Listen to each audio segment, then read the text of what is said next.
breaking the posture. That's the first one. If I can't do that, then I'm going to start trying to create angle. And if I can't do that, then I'm going to go for my takedowns. And if all those things aren't working, then I'm going to pull guard, right? But you're going to get into competitions where that's not allowed, and that's a whole different thing later. But you see, I have like this sort of hierarchy and this flow, just like in close guard, we talked about with no gi. The first thing I'm going to try to do is grab the back of the head. And if that doesn't work, what do we do next? All right, and in the gi and close guard, what's the first thing you do is you grab the sleeves and then respond there.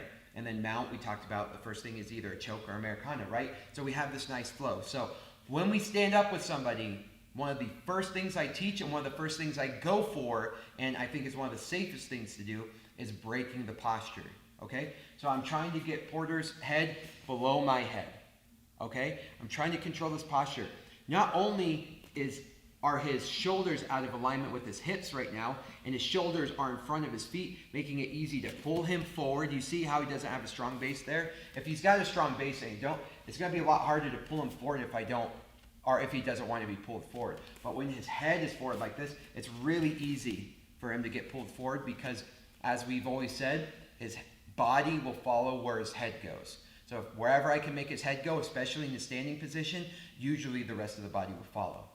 Okay? In addition to that, notice that it's going to be a lot harder for him to like punch or kick me, right? Especially like in a self-defense situation.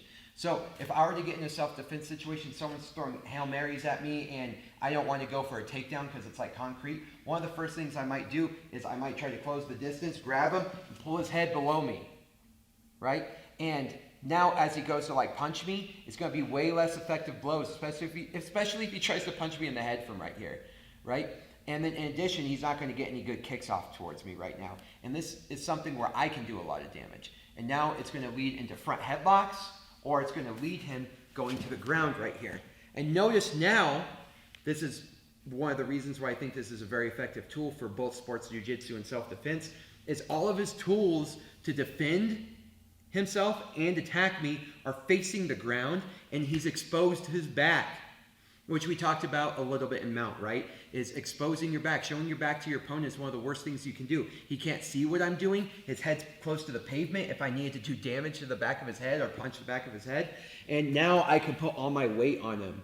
His ability to move from right here, or at least move to a good position, goes way down. I have access to his neck, access to his arms, and then I have a unrestricted path to behind his hips right here. Okay? So, we're going to go over the first one and kind of add a few different avenues. So the first one we're going to do is the snap down. Now we have to be careful, okay? Because remember, a wrestler or someone who knows what they're doing is going to want access to my legs. So I always have to make sure I have some sort of, I'm either prepared, some sort of distance between him and my legs, or some sort of barrier, and we'll get into that as time goes on, of like what a collar tie is and stuff like that. But right now, let's just say we're here, I'm going to pull, and I do not want to pull him into my legs, because if I snap down and I don't move my legs, oh, he's going to grab my legs and take me down, which is not good. All right, so as I do this, I need to make sure my legs are moving backwards. So as I pull him down, look how my legs go backwards right here. Okay? And then it's going to go a lot faster than that usually. You guys are going to be kind of like battling each other. And notice I put my chest on his back. I'm trying to put as much weight on his back as possible. My feet aren't close together. They're wide apart. I'm not on my knees. I'm driving my shoulder into him, and almost like a linebacker or a lineman in football, I'm like pressuring forward into him. Right? Is that a lot of weight? Yeah. Yeah, right? So if someone small and not heavy can really apply a lot of pressure right here. So I get him here, and now his ability to move his arms to do anything that's worthwhile goes way down, okay? The other thing I have to make sure, which is a small detail, well, major detail, but is I have to make sure I have some sort of barrier between me and him. So if you were to try to push forward right here to continue to go after me, he's running into the barrier that are my arms, okay? If I were to grab around his waist, which seems a lot more natural, right, to hug him, see how there's no barrier and he can get in there and grab my legs, and then he's the one who's taking me down, okay? So real quick again, grabbing the back of the head, pulling him down to the ground, and putting my chest on his back, all right? That's the key, and I need to make sure my hands or my arms are right here to prevent him from following me. Now, what I'm going to do is I'm going to go this way so you guys can see, is I need to keep my pressure on him the whole time as I go to his back and I hug around his waist and I secure his hips. Remember, hips are going to be the most important part of our jiu-jitsu game. If I can control his hips, I'm going to control him. Quick on the other side, I pull them down and I keep pressure into him all the way until I'm behind him. And notice how I'm like keeping my arms kind of around him the whole time to prevent him from like rolling forward or running away from me. And you're going to see a lot of people coach this differently and say what's most important. I opt for this hugging around the waist option. I try to stay below and behind his hips. Because if I were to do a seatbelt grip, which seems natural, as he lifts his hips, or he pulls down on my arm right here, like he can snag my arm and pull it underneath him. Go ahead and just grab my elbow, like here, and pull it underneath you. Yet you see how he can start flipping me over? And either way, it's a battle I don't want to deal with.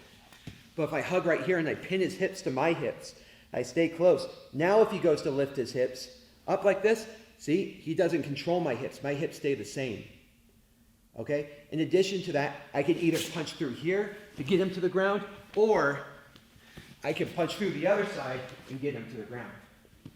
Right? So I have both options, and he's not getting away. I'm controlling the hips, and even if we were to try to like do a roll forward or something like that, yeah, if you were to roll forward, I still have control of his hips. All right, and we're not going to go over those options. I'm just showing you why I opt for like a gable grip around the waist, around the hips, as opposed to like a higher seatbelt grip. You might also notice, go ahead and turn to the side, please. Like just the way you were head facing that way. Like, let's go this way, this way, this way. So another thing I'm not doing is I'm not chasing the back. A lot of you guys smell the back, and so you smell blood and you're like, oh, I gotta start getting my hooks in. But when I start compromising my hips, where my hips are above his hips, this is when things can start to go bad, okay? I would rather strategically find my way to the hip, or to the back take. So what I like to do is I pin, I'll show you guys on the other side.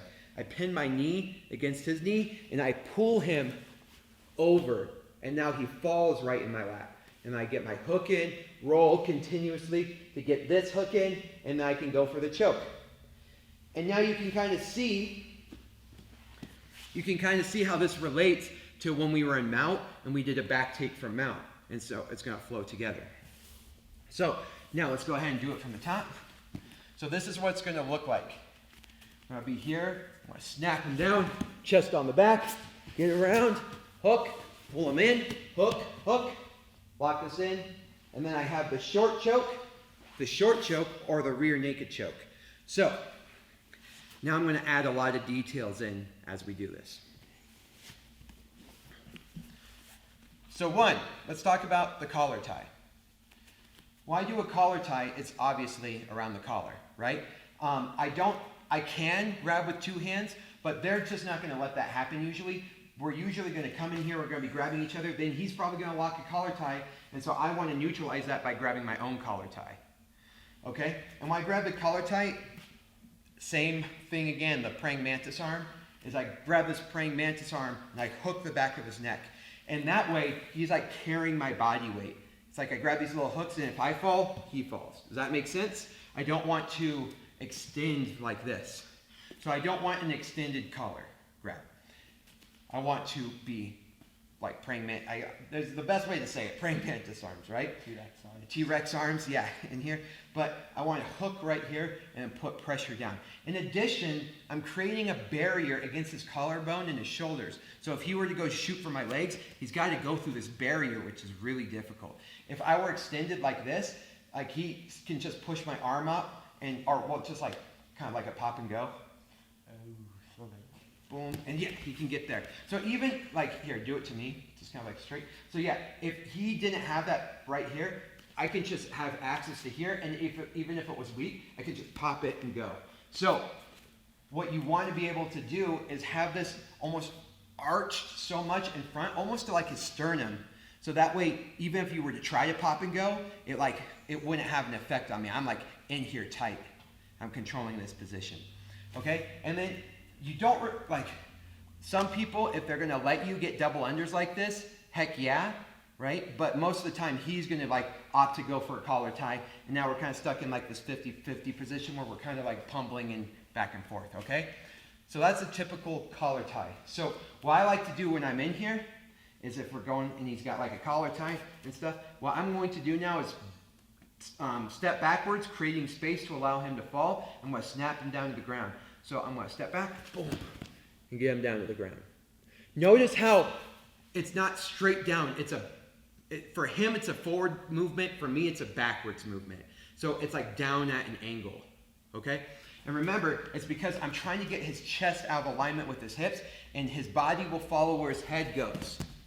Okay? So I am moving backwards, he's moving forward and down. It can't be, I'm not going to be able to get someone strong just straight down right here. It's not going to work. I want him falling forward.